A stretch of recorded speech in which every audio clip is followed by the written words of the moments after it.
अप्सरा बनी गरीब की बहू। एक बार स्वर्गलोक की अप्सराओं में मुख्य अप्सरा बनने की प्रतियोगिता होती है। प्रतियोगिता में विजेता चुने जाने का मुख्य पैमाना किसी भी अप्सरा की सुंदरता होनी चाहिए। मैं इस पूरे स्वर्गलोक में सबसे अधिक खूबसूरत हूँ, इसलिए ये प्रतियोगिता तो मैं ही जीतूंगी। खूबसूरती से क्या होता है? किसी भी जीव की वास्तविक पहचान तो उसके अच्छे आचरण से होती है। मुझे तो ऐसा लगता है कि अच्छे व्यवहार और सदाचरण वाली अप्सरा ही इस लोक की मुख्य अप्सरा बनने के लिए सर्वाधिक योग्य होगी। उर्वशी की बात से रंभा बेहद अपमानित महसूस करती है और क्रोधित हो जाती है। ऐसा कहकर तुम मेरे रूप का अपमान कर रही हो उर्वशी। मेरे साथ साथ तुमने इस लोक की सभी अप्सराओं की खूबसूरती और रूप का मजाक बनाया है। अगर वास्तव में रूप से कुछ नहीं होता तो ठीक है, मैं तुम्हें श्राप देती हूँ कि तुम्हारा ये सुंदर रंग रूप नष्ट हो जाए और तुम एक साधारण कुरूप चिड़िया के रूप में धरती लोक में पहुँच जाओ। वहाँ जाकर यदि तुम अपने अच्छे व्यवहार से किसी भी चिड़ा से शादी करके उसके साथ रहने में सफल हो गई तो मैं मान लूंगी कि मेरी हार हो गई और तुम्हारी सारी आदर्श बातें सत्य हैं। इतना कहते ही अप्सरा उर्वशी एक कुरूप चिड़िया में बदल जाती है और स्वर्ग लोक से सीधा धरती पर आ जाती है।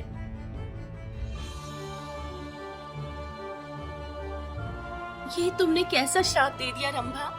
अब मैं अकेले इस धरती लोक पर क्या करूंगी? न तो यहाँ मेरा कोई मित्र साथी है और ना ही मेरे पास कोई पता ठिकाना है। ये धरती लोक तो वैसे भी स्वार्थ के भाव पर टिका है। यहाँ कौन मेरी बातों के मोल को समझेगा? रंभा के श्राप को सोचकर उर्वशी मन ही मन दुखी हो रही होती है। तभी वहाँ पिंकी, मोरनी और मंजू मैना आ जाते हैं। हायो रब्बा, ये कैसी चिड़िया है? इसका रंग तो इतना काला है कि इसे देखकर तो कोयला भी शर्मा जाए। सही कह रही हो पिंकी बहन, कहाँ से ये बदसूरत चिड़िया हमारे जंगल में आ गई? आज से पहले तो इसे कभी नहीं देखा। ये आप कैसी बातें कर रही हैं बहन? किसी के रंग रूप के ऊपर हमें ऐसी टिप्पणी नहीं करनी चाहिए।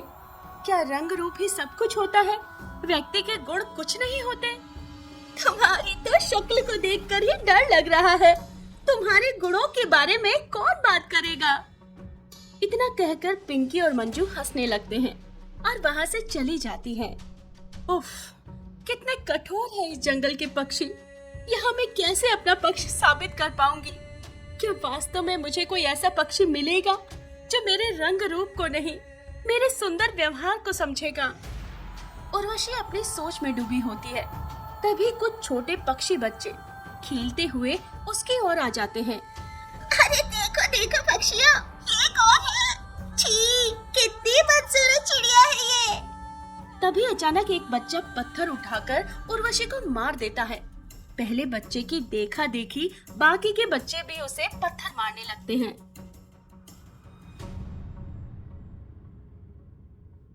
इन बच्चों ने तो पत्थर मार मार कर मुझे घायल कर दिया है।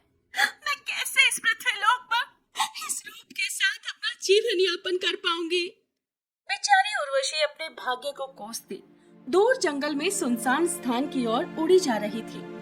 अंत में वो एक ऊंचे आम के पेड़ पर बैठकर आंसू बहा रही होती है। तभी, अरे ओ मूर्ख चिड़िया, तुम्हें अपने जीवन से प्रेम नहीं है क्या? इस सुनसान क्षेत्र में अकेले बैठकर तुम क्या कर रही हो? क्या तुम्हें नहीं पता ये चील और बाजों का इलाका है? अगर उनकी नजर तुम पर पड़ गई तो वो तुम्हें अपना भोजन बना लेंगे। मेरे इस कुरूप चेहरे को देखकर चील और बाज भी मेरा सिर्फ मजाक ही बनाएंगे। वो भी मुझे भोजन करने लायक नहीं समझेंगे। ये कैसी बातें कर रही हो तुम? क्या यहाँ पर तुम सच में मरने के लिए ही आई हो? इस संसार में मेरा कोई भी नहीं है।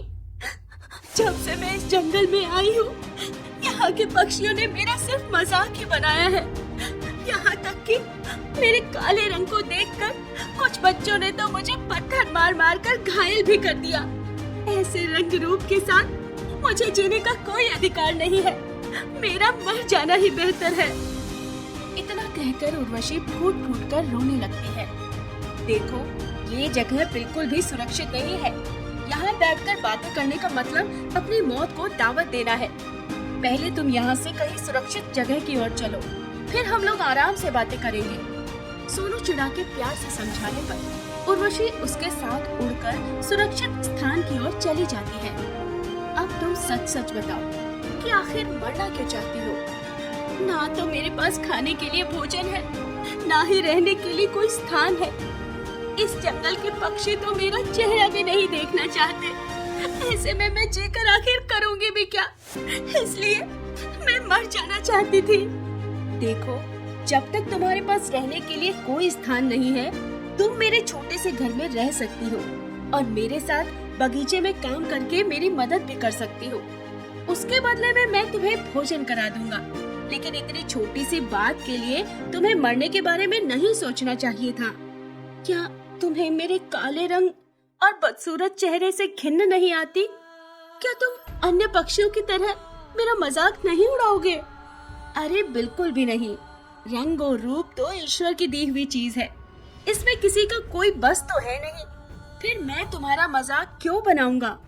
इंसान को अपने कर्म और व्यवहार को अच्छा रखना चाहिए, वही हमारी वास्तविक पहचान होते हैं। तो फिर ठीक है, मैं तुम्हारे साथ बगीचे में काम करने के लिए तैयार हूँ। मुझे मेहनत करने से कोई आपत्ति नहीं है।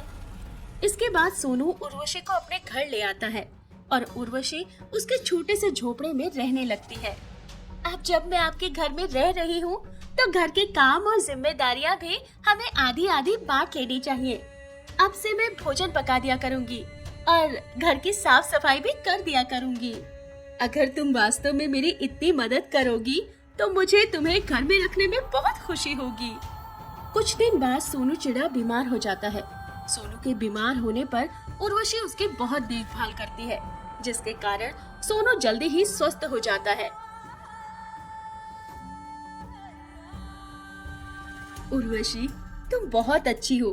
तुम्हारी सेवा के कारण ही आज मैं इतनी जल्दी स्वस्थ हो पाया हूँ। जब से तुम मेरे घर में आई हो, मेरा घर स्वर्ग से भी सुंदर बन गया है। क्या तुम मुझसे शादी करोगी? सोनू की बात सुनकर उर्वशी खुशी खुशी अपनी सहमति दे देती है। उसके बाद उर्वशी और सोनू की शादी हो जाती है। शादी के बाद तुम जीत गई उर्वशी। तुमने अपने अच्छे व्यवहार से सोनू का दिल जीत लिया। अब तुम स्वर्ग लोक में वापस आ सकती हो। मैं अपनी हार स्वीकार करती हूँ। देखो रंभा, तुम्हें अपनी गलती का एहसास है, मुझे इस बात की बहुत खुशी है। लेकिन अब मैं अपना बाकी का जीवन सोनू के साथ ही बिताना चाहती हूँ। इस तरह शर्त जीतने के बाद भी उर्वशी स्वर्ग लोक वापस नहीं जाती है और सोनू और उर्वशी खुशी खुशी अपना जीवन बिताने लगते हैं।